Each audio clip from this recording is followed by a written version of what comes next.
Hi folks, you might notice there's something missing from this particular stairwell. When I came up, I had to hold on to these sides, and that's because there's no handrail. Well, today we're going to take care of that. We've got a few challenges, but we'll work around them. Stick around and let's learn together. So I live in a fairly rural area, and a lot of our homes were built in the 40s and 50s, and way back then they didn't necessarily follow the codes like we see in modern homes today, and that can leave us with some challenges. For example, this stairwell, the steps are a little out of what you consider code. The step rise varies from step to step, and it exceeds the recommended maximum for a step rise.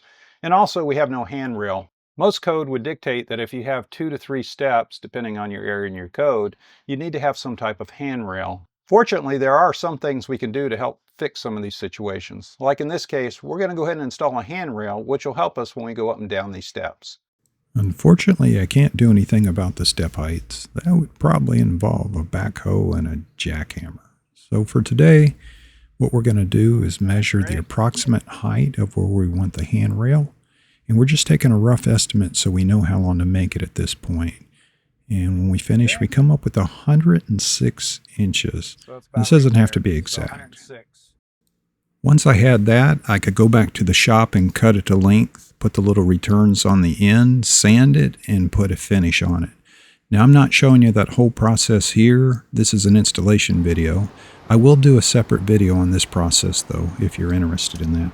Back to the job site. Now, my dad and I are snapping a chalk line here. We've measured 38 inches up from the leading edge of that step, both on the top and the bottom. That's where we'll put those 2 mount points. Yeah, don't breathe that dust. So now we know where the top of the handrail needs to fall. What we have to do now is figure out where the brackets need to be installed. We could approach that different ways. We could measure the height of the handrail and then the height of the bracket, get those 2 measurements and figure out where this bracket needs to fall below that line. What I've done is I've created a little jig, and I took one of the supports we're going to use and I mounted it to the bottom of a piece of handrail. Now normally this would be oriented this way, but for the purposes of this, I can line it up and make sure the top of the handrail falls where my mark is, and then come down, make sure I look plumb, and I can mark where I need to drill. Now I'll be able to mount my first bracket there. These are the handrail brackets we're going to use. They came from a big box store. The way they work is they have this bracket which will mount on here, and this clip which mounts under here into the bottom of the rail. This gives you the opportunity to rotate this based on the angle of the rail that you're using, so they're pretty cool. They do come with some screws, but these screws are really intended for only wood. I'm going to go ahead and pre-drill these holes based on my marking.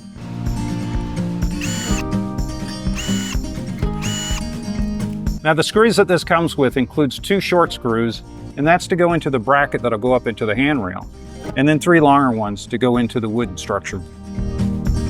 Now it's exciting to see this first bracket go on because we're starting to make some real progress. We're about to see a handrail very shortly.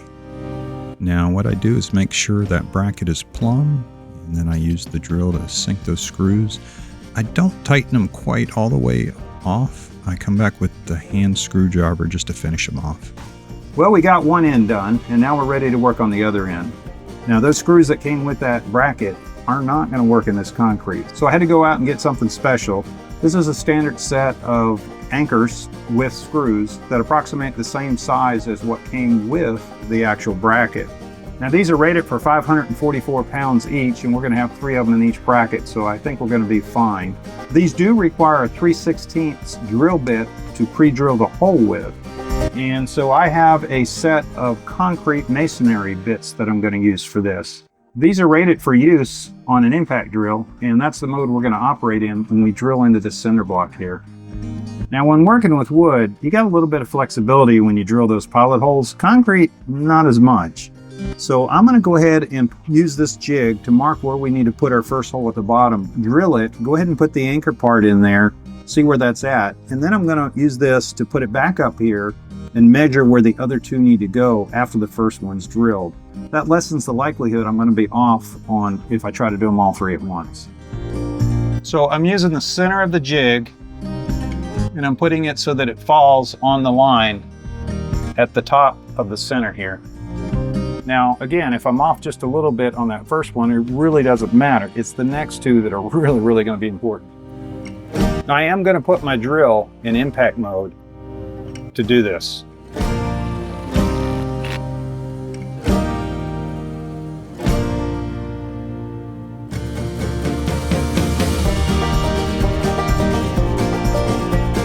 Now that's a perfect fit. So far, anyway.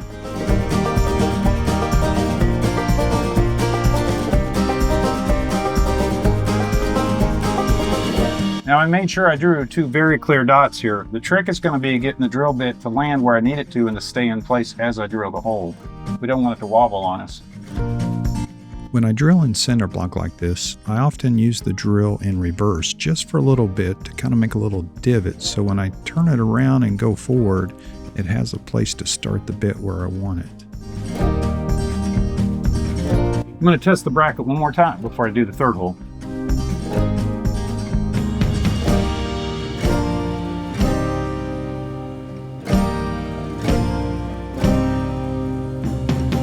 So I still got the two holes to line up, but I am off now from where the third was.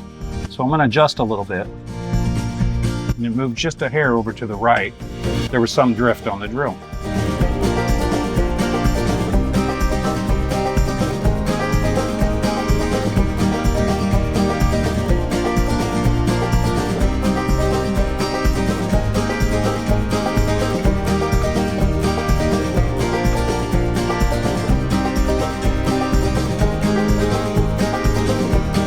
And now that we have all three holes, we can go ahead and sink those screws in there and get that end bracket finished.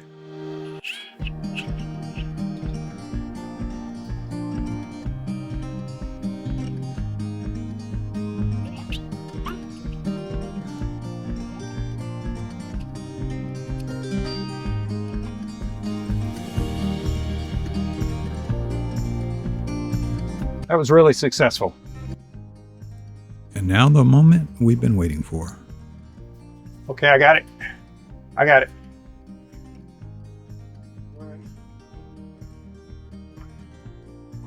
Do you have a, would you grab me the tape measure, please?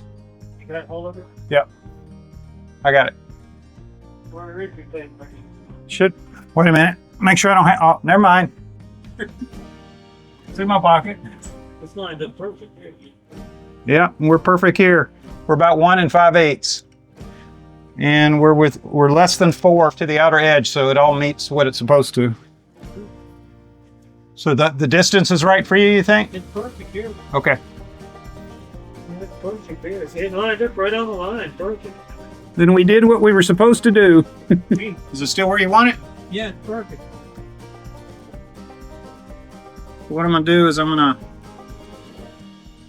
do this one, get it where we want it, pre-drill it.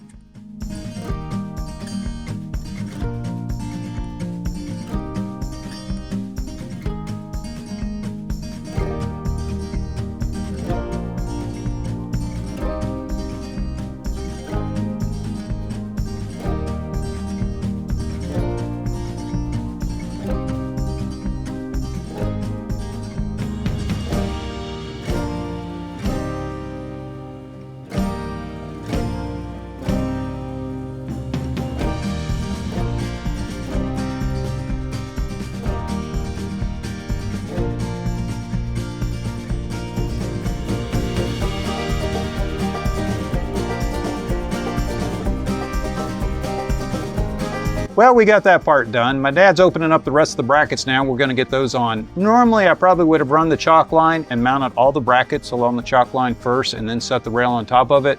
But we've had a lot of variations here, both with this wall, some sticking in and out more than others. I just figured we'd go ahead and do the ends, and then we're going to attach the middle ones and use the rails, the guidelines, so we make sure we get it exact. And then how many do you have there? 2? That makes 2. Right? Yeah, so that would be 5 because I got the one that the jig was on. Yeah. So I'm thinking this is about midway. Yeah. So we should probably put one in here somewhere. Yeah. One here. Yeah, I think so too. Now what we could do is one more here Yeah.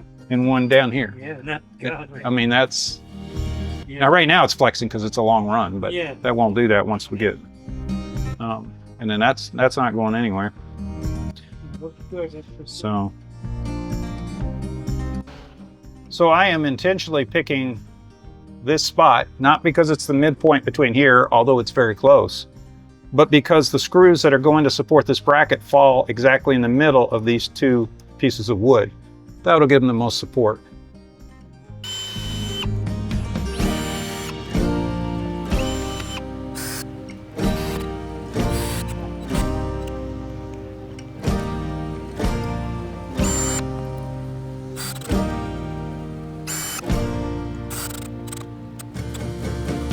Oh yeah, it's already starting to tighten up there.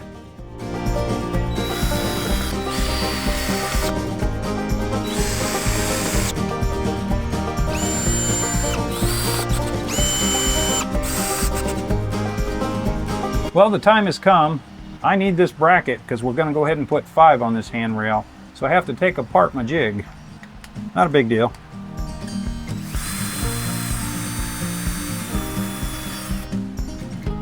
Now I'm going to approximately split the difference between this one end down here and this middle bracket. They don't have to be exact. I do want it to fall at a good place in the cinder block. For example, I don't want it to hit a seam. I want to hit the actual block. So I'll adjust according to that. Now we don't have much room for error. This is cinder block. So I'm going to go ahead and do like we did last time. And I'm going to drill this first hole, this bottom hole, get it all set up and ready to go. And then I'll mark and drill the other 2 holes. And I am back in impact mode.